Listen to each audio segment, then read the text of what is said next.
Mula sa kabisera ng Negros Occidental na Bacolod City, sisimula ng isang mahabang paglalakbay patungong pinakadulo ng timog ng lalawigan. Habang tinatahak ang kahabaan ng South Negros National Highway, unang madadaanan ang mga bayan ng Bago at Valladolid, kilala sa kanilang malalawak na taniman ng tubo at payapang kabahayan. Pagdating sa San Enrique at Pontevedra, masisilayan ang tradisyonal na kabuhayan ng mga mamamayan at ang mga tanawing nakaharap sa dagat. Kasunod naman ang Hinigaran, na tanyag sa mga puting baybayin at masarap na pagkaing dagat. Mula rito ay matatanaw na rin ang bughaw na karagatan ng Guimaras Strait. Pag-usad patimog, makakarating sa Binalbagan at Himamaylan City, dalawang lumang bayan na mayaman sa kasaysayan at kultura. Dito'y makikita ang mga lumang simbahan at mga estrukturang sumasalamin sa nakalipas na panahon.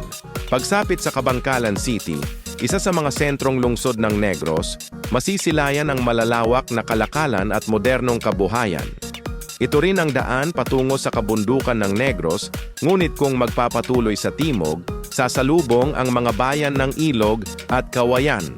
Mga lugar na kilala sa likas na ganda ng mga ilog, talon at mga dagat na paborito ng mga mangingisda at biyahero.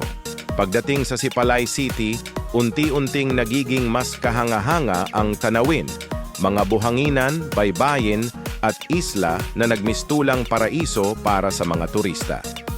Mula dito, masisilayan ang kaharian ng dagat sa kanluran ng Negros.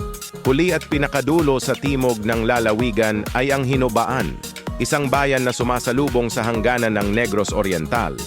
Dito matatagpuan ang Culipapa Seaside, mga pangingisdang lugar, at baybayin kung saan natatapos ang mahabang paglalakbay sa timog Negros Occidental.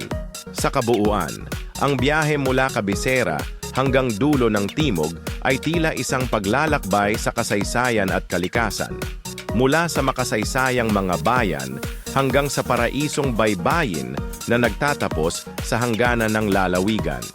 Kung taga Negros ka, saan ka pinanganak?